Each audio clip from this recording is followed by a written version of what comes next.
अस्सलाम वालेकुम नाज़रीन, आप देख रहे हैं प्रोग्राम हेल्थ फर्स्ट और मैं हूं पलवशा महमूद। उम्मीद करती हूं आप सब बिल्कुल ठीक होंगे, खैरियत से होंगे और अपना ख्याल रख रहे होंगे। नाज़रीन, आज हम एक बहुत ही इंपॉर्टेंट टॉपिक के हवाले से गुफ्तगू करने वाले हैं, जो कि है प्रेगनेंसी और नॉर्मल डिलीवरी। आजकल नॉर्मल डिलीवरी क्यों नहीं हो पाती? प्रेगनेंसी एक कुदरती और खुशाइंद अमल होता है, मगर आजकल ज़्यादा से ज़्यादा ख़वातीन को नॉर्मल डिलीवरी की बजाय सी सेक्शन या दीगर तिब्बी मुदाखलतों का सामना करना पड़ सकता है। कॉम्प्लिकेशंस क्यों आती हैं और इससे बचने के लिए क्या करना चाहिए, इस तमाम तर टॉपिक पे हम लोग आज बात करने वाले हैं।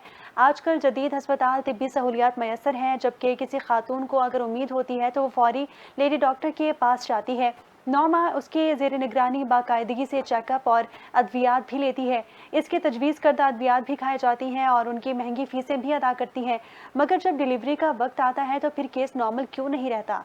आज के प्रोग्राम में हम इस अहम मौजू पर बात करेंगे ताकि आपको इन वजूहात के बारे में तफसील से आगाह किया जा सके। हम जानेंगे कि ये कैसे मसाइल इनका सामना किया जा सकता है और किस तरह से नॉर्मल डिलीवरी के इम्कानात को बढ़ाया जा सकता है। हम आपको ये भी बताएंगे कि कैसे मुतवाज़िन ग़िज़ा, मुतनासिब वर्जिश और ज़हनी सुकून हासिल करके प्रेगनेंसी के अमल को बेहतर बनाया जा सकता है। इस तमाम तर मौजू पर बात करने के लिए हमें ज्वाइन कर चुकी हैं डॉक्टर समीना हक। अस्सलाम वालेकुम डॉक्टर। जी वालेकुम अस्सलाम। जी डॉक्टर, जिस तरह आपने सुना कि हम लोग प्रेगनेंसी और नॉर्मल डिलीवरी के हवाले से बात कर रहे हैं, तो आपसे ये जानना चाहूँगी कि आजकल के दौर में नॉर्मल डिलीवरी की बजाय सी सेक्शन या दीगर तिब्बी मुदाखलतें ज़्यादा क्यों हो रही हैं? अ, आप बिल्कुल सही फरमा रही हैं परविशा, अगर मैंने आपका नाम सही लिया जी है। बिल्कुल। एक्चुअली ये एक बहुत बड़ा सवाल है और एक जवाब में इसका एक सिटिंग में इसका जवाब देना काफ़ी मुश्किल है। अम, देखें, नॉर्मल डिलीवरी, पहले तो हम उसका तरीका और उसका मैकेनिज्म थोड़ा-सा समझ लें। जी। प्रेगनेंसी से लेके डिलीवरी तक ये जो पूरा सिस्टम है औरत का, ये हार्मोन्स के ऊपर चल रहा होता है। देयर इज ठीक। अ डेलिकेट बैलेंस, बहुत नाजुक बैलेंस है हार्मोन्स का, जो ये सारी चीजें लेके आगे चलता है। यानी बच्ची की ग्रोथ उसके माँ के पेट में जब उसकी ग्रोथ हो रही है, हार्मोन डिपेंडेंट है। जब वो डिलीवर होती है उसके बाद बचपन से लेके जवानी तक, फिर चाइल्ड बियरिंग एज और उसके बाद ओल्ड एज, ये सब कुछ हार्मोन डिपेंडेंट है। हमने हार्मोन्स का बेड़ा गर्क कर दिया हुआ है। हमारा लाइफस्टाइल, हमारी ग़िज़ा, हमारी ये जो थॉट प्रोसेस है, जो हमारी सोचें हैं, ये सब हार्मोन को गड़बड़ करती हैं।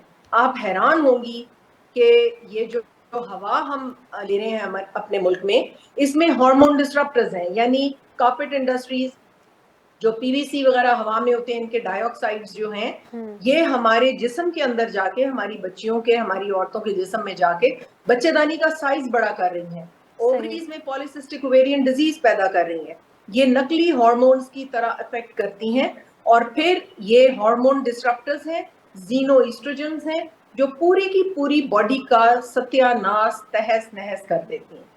पहले तो सही। ये हमारे बस में नहीं है।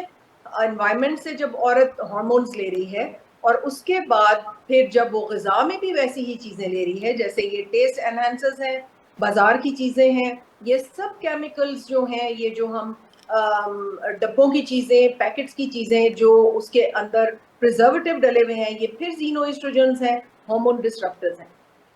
बचपन से लेके जवानी तक, बच्चा पैदा करने की उम्र तक हम अपने हार्मोन्स का सत्यानाश करते हैं।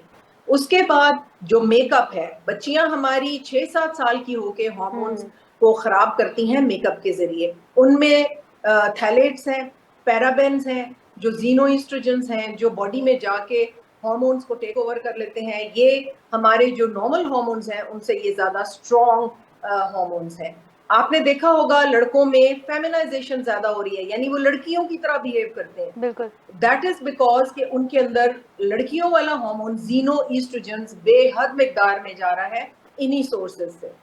फिर उसके बाद ग़िज़ा हो गई, सब कुछ हो गया। अब बॉडी जो है, अगर आप इसको आराम देंगे, अगर आप इसको उन घंटों में आराम देंगे जबकि आपका इम्यून सिस्टम डेवलप होता है या हार्मोन सही होते हैं, तब तो एक मेलाटोनिन हार्मोन सिक्रीट होगा जो आपकी ओवरीज, यूट्रस, पैंक्रियास, हर चीज, बॉडी की हर चीज को वो नॉर्मलाइज करेगा, आपके हार्मोन्स को नॉर्मल रखेगा। ठीक। अगर आप रात को जाग रहे हैं और दिन को सो रहे हैं तो मेलाटोनिन पैदा नहीं होगा। तो आपका जो लाइफस्टाइल है, फिर हमारा एनवायरनमेंट, ग़िज़ा, बाकी चीजें, आपकी इंफॉर्मेशन, मैच्योरिटी दिमाग की ज्यादा जल्दी आ रही है, ये सारे हार्मोन डिसरप्टर्स जो हैं वो आपके लाइफस्टाइल से फिर अफेक्ट होना शुरू हो जाएंगे। आप अपना जो खूबसूरत सा हार्मोन जो अल्लाह सुब्हान तआला ने दिया, वो जो सारे हार्मोन को कंट्रोल करता है, जी। उसकी सिक्रीशन जो है वो आप दिन को सो के और रात को जाके उसका भी बेड़ा गर्क कर दो। तो ये सारे के सारे एबनॉर्मल हार्मोन्स, इनफर्टिलिटी, बांझपन, हमल होने में प्रॉब्लम, फिर लेट हमल हुआ, जब लेट हमल हुआ आपने अपना लाइफस्टाइल नहीं बदला, आपने अपनी ग़िज़ा नहीं बदली, आपने अपना कुछ भी नहीं बदला, आपका यूट्रस जो है वो बहुत, हमारे डॉक्टर्स के लिए भी ये एक प्रॉब्लम बन गया हुआ है कि बच्चे की ग्रोथ नहीं हो रही, उसको जाने वाली खून की नालियां तंग हो रही हैं, बच्चेदानी वक्त से पहले सिकुड़ना शुरू हो गई है और बच्चे को वक्त से पहले गिरा रही है, अबॉर्शंस पहले हो रहे हैं, डिलीवरीज प्रीमेच्योर हो रही हैं, हर दूसरी बच्ची को प्रेगनेंसी में डायबिटीज हो रही है, हाइपरटेंशन हो रहा है। तो ये सारा का सारा बॉडी का सिस्टम जो है, ये सारे फैक्टर्स मिलके इतना तबाह बर्बाद कर देते हैं कि नॉर्मल डिलीवरी की तरफ इंसान जा ही नहीं पा रहा। सही। डॉक्टर, अगर दूसरे ममालिक की बात की जाए तो वहाँ पर रुझान ज़्यादा नॉर्मल डिलीवरी का ही होता है और ऐसे बहुत इक्का दुक्का केसेस देखने में आते हैं जब सी सेक्शन की तरफ ले जाया जाए। क्या दूसरे ममालिक में स्लीप साइकिल या फिर आपका हेल्दी लाइफस्टाइल होता है, और अगर होता है तो जिन केमिकल्स की, जिन हार्मोन्स की बात आप कर रही हैं, क्या वहाँ पे वो उनका इंटेक नहीं होता? बेटे, पहली बात तो ये है कि बाहर के मुल्कों में उन्होंने अपनी कौम को सीधा करके रखा हुआ है। सही। वो बाथरूम तक अपने खुद धोते हैं और इतने थक जाते हैं सारा दिन कि वो रात को 7-8 ओ क्लॉक के बाद वो जाग ही नहीं सकते, वो इतने थके होते हैं। Then they wake up early in the morning. वो 4 बजे तो वहां पे एक सर्जन अपनी ड्यूटी पे पहुंच गया होता है, सुबह 4 या 5 बजे। फिर उनका एनवायरनमेंट इतना साफ है, उनके जो स्टैंडर्ड ऑफ न्यूट्रिशन है वो इतना अच्छा है, उनकी कोई प्रॉब्लमैटिक इतनी चीजें नहीं है, और एनवायरनमेंट आपको पता है उनकी कितनी साफ है। बिल्कुल। तो जो उनका अपना मेलाटोनिन सीक्रेट हो रहा है वो तो हो रहा है, वो तो उन्होंने अपने सिस्टम को ऐसा किया हुआ है कि रात की नींद तो ऑलमोस्ट हर वेस्टर्न बंदा जो है वो रात की नींद देता है। ठीक, तो अभी हमें हर रात की नींद बहुत मस्ट है, और मैं आपसे ये भी जानना चाहूँगी कि कितना मिनिमम टाइम पीरियड होता है हमें अपनी नींद को देना चाहिए, हमें अपने जिस्म को रेस्ट देनी चाहिए उस टाइम पीरियड में? बेटे, 7 hours is a physiological good sleep, 7 घंटे की स्लीप। और जैसे अल्लाह सुब्हान तआला ने कहा है, इशा की नमाज के फौरन बाद सो जाएं और तहज्जुद के लिए उठें, वो 7 आवर्स ही बनते हैं तकरीबन। आप इशा की नमाज के बाद अपना जरूरी काम करते करते आपको 1-1.5 घंटा लगता है, and then go to sleep, और सुबह तहज्जुद के वक्त उठिए। जब आप सुबह तहज्जुद पढ़ेंगे, फिर उस इबादत करेंगे और फिर फजर पढ़ेंगे, तो रात को तो आप 8 बजे के बाद, अब तो 9 बजे इशा होती है, 9 बजे के बाद तो आप जाग ही नहीं पाएंगे, आप इतने थके हो। सही। डॉक्टर समीना, जिस तरह आपने कहा कि हमारी जो ग़िज़ा है वो बिल्कुल अप टू डेट नहीं होती जिस तरह होनी चाहिए एक हेल्दी लाइफस्टाइल के लिए, इसको हम किस तरह नॉर्मल कर सकते हैं, या फिर हमें कौन सी ऐसी चीज़ें अपनी लाइफस्टाइल में ऐड करने की ज़रूरत है, कौन सी सब्ट्रैक्ट करने की ज़रूरत है, जिसके बिना पर हम अपनी लाइफस्टाइल को एक हेल्दी लाइफस्टाइल मॉडिफाई कर सकें?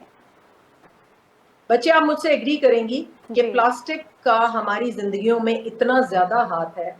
प्लास्टिक चॉपिंग बोर्ड्स हैं, प्लास्टिक की बोतलें हैं, आप ये जो बड़े बड़े ब्रांड्स हैं उनकी, गोरमे की और नेस्ले की और इधर उधर की बोतलें प्लास्टिक में आती हैं, वो 46 के टेम्परेचर पे बाहर सड़कों पे पड़ी होती हैं। माइक्रो प्लास्टिक्स पानी में दाखिल होते हैं और पूरा मुल्क माइक्रो प्लास्टिक्स के ऊपर लगा हुआ है। उसके बाद पूरा मुल्क डबल रोटियों के ऊपर लगा हुआ है। डबल रोटी में इतने केमिकल्स होते हैं, आप होल ग्रेन चक्की के आटे की सुबह रोटी खाएं, मैं वो खाती हूँ, मैं डबल रोटी नहीं खाती, मैं बंस नहीं खाती, मैं शीरमाल नहीं खाती, मैं नान नहीं खाती, मैं घर की पकी हुई, अव्वल तो मैं फ्रूट्स और दूध और उसके ऊपर जाती हूँ, लेकिन उसके बाद अगर मुझे खाना है तो मैं रोटी खाऊंगी, ठीक है, जो होल ग्रेन की चक्की के आटे की रोटी है मैं वो खाऊंगी। उसके बाद आपने ये देखा होगा कि टी बैग्स का इस्तेमाल हमारे मुल्क में बहुत ज्यादा है। टी बैग का जो कवर है वो प्लास्टिक का बना हुआ है, जब आप उबला हुआ पानी उसमें डालते हैं तो आप कितने जर्रे माइक्रो प्लास्टिक्स के पी जाते हैं, आपकी सोच से भी बाहर है। चॉपिंग बोर्ड के ऊपर आप जब छुरी से अपनी सब्जी चॉप करते हैं तो छोटे छोटे प्लास्टिक के जर्रे आप खा जाते हैं, वो जाके आपकी बॉडी उनसे निजात हासिल ही नहीं कर सकती। वो सही। इतनी देर डेकेड्स यानी 10 साल 15 साल अगर आपने एक जर्रा खाया प्लास्टिक का, वो 15 साल लग जाएंगे बॉडी को अपने अंदर से निकालते हुए। वो प्लास्टिक्स जो हैं वो जीनोइस्ट्रोजेंस हैं, वो हार्मोन डिस्रप्टर्स हैं। उसके बाद आप रजाइयां एक्रिलिक की ले रहे हैं, वो माइक्रो प्लास्टिक्स आपके अंदर सांस में जा रहे हैं, छोटे छोटे प्लास्टिक के टुकड़े। फिर आप जो कपड़े पहनते हैं, जैसे वो हैं आपके लड़कों के वो जो जंपर्स हैं या रात के पहनने वाले कपड़े, जी। वो सारे नायलॉन के हैं। उनमें अगर किसी में थोड़ा सा कॉटन है, 60% नायलॉन, 40% कॉटन। Cotton, yes. उधर से आपकी बॉडी में से में नायलॉन जाता है और प्लास्टिक्स जाते हैं। फिर मेकअप, ये जो आपका मस्कारा और ये है, ये कोल तार से निकलता है। तो पेट्रोलियम जेली जो है वो पेट्रोलियम से निकलती है, पेट्रोल। आप खुद सोचें कि हम क्या क्या कुछ कर रहे हैं अपनी बॉडी के साथ। फिर ये प्लास्टिक्स जो हैं, ये तो पूरी हमारी, फिर प्लास्टिक के वो जो मेलामाइन के सेट होते हैं वो हम माइक्रोवेव में रखते हैं। उसके छोटे छोटे प्लास्टिक के जरे जो हैं वो गर्म खाने के अंदर, फिर हम बाजार से गरम गरम वो पूड़ियाँ और वो नान और चने वो हम प्लास्टिक के लिफाफों में लाते हैं। वो पूरा प्लास्टिक के जो छोटे छोटे जर्रे हैं वो जाके पैंक्रियाज में बैठ जाते हैं, आपके पिट्यूटरी ग्लैंड में बैठ जाते हैं, आपके यूट्रस में बैठते हैं। आप ये देखें कि जो लड़कों के इस वक्त इनफर्टिलिटी के प्रॉब्लम्स हैं, उनको इरेक्टाइल डिसऑर्डर्स हो रहे हैं, उन्होंने उनके मेल जो पार्ट्स हैं उनमें प्लास्टिक जमा हुआ निकाला है कि ये इस वजह से उनको सेक्सुअल प्रॉब्लम्स आ रहे हैं। एजोस्पर्मिया हो रहा है, स्पर्म की क्वालिटी खत्म हो रही है, अंडों की क्वालिटी खत्म हो रही है, ओवरीज में जाके ये प्लास्टिक्स बैठ रहे हैं, यूट्रस में बैठ रहे हैं, वो वहां जाके हार्मोन्स का काम करते हैं, जो ये हार्मोन डिस्ट्रप्टर्स हैं जी। हर तरह के हार्मोन्स का सत्यानाश ये कर देते हैं। सही। तो बर्तन जो है वो मट्टी, शीशे, पत्थर ये इस्तेमाल करें। फिर पानी जो आप पीते हैं, जी हम फिल्टर का पानी पीते हैं। फिल्टर क्या है? एक केमिकल है। पानी केमिकल ज्यादा उसमें से निकलता है, जरासीम मर जाते हैं, बीमारी नहीं होती, लेकिन वो केमिकल्स आपके अंदर चले जाते हैं। तो केमिकल वाला पानी नहीं पीना, आपने नहरी पानी उबालें, घड़े में डालें और उसको एक मिनरल वाटर बनने दें। सारी रात वो घड़े की मट्टी से मिनरल उसमें जाएंगे और वो मिनरल वाटर बनेगा, हेल्दी स्टाइल। आपने देखा होगा हमारी बड़ी बुढ़ियां इतना सा वो प्याला मट्टी का उसमें पानी डाल के रखती थी। जी। फिर चांदी का प्याला था, उसमें से सिल्वर सारी रात उसमें घुलती थी। फिर कॉपर का प्याला, पीतल का प्याला, ये सारे प्याले। फिर आप देखें कि अफ्रीका में जहां आयरन की कमी होती है लोगों को, वहां पे वो क्या करते हैं, एक आयरन की छोटी छोटी गुड़िया हर घर में दे देते हैं कि हर पकते हुए सालन में ये गुड़िया फेंक। उसमें से इतना आयरन निकलता है कि उस खानदान को आयरन की कमी नहीं होती। तो ये जो पुराने जमाने के हमारे तरीके थे, हमारी बड़ी अम्माओं के, दे वो वेरी वेरी, तवे जो थे वो आयरन के होते थे, लोहे के होते थे। जब हम रोटी ऊपर डालते थे तो वो लोहा उसमें शामिल होता था और हमें कभी, हमारी माओ को कभी आयरन डेफिशिएंसी नहीं हुई थी। अब ये जो एल्यूमिनियम के बर्तन हैं, वो एल्यूमिनियम भी सारा दिन हम इतना खा जाते हैं उसमें से कि हमारे गुर्दे फेल होने लगते हैं। सही कह रही हैं। एल्यूमिनियम, तो बर्तन कौन से इस्तेमाल करने हैं? आपने मिट्टी की हांडियां इस्तेमाल करें या आप स्टेनलेस स्टील भी चेक करें कि उसमें निकल का कितना क्वांटिटी है। अगर निकल की ज्यादा क्वांटिटी है तो वो डिजास्टर्स है आपकी बॉडी के लिए। लोएस्ट अमाउंट ऑफ निकल, और पाकिस्तान में तो कोई रिकॉर्ड ही नहीं होता कि किस स्टेनलेस स्टील के बर्तन में कितना निकल डला हुआ है।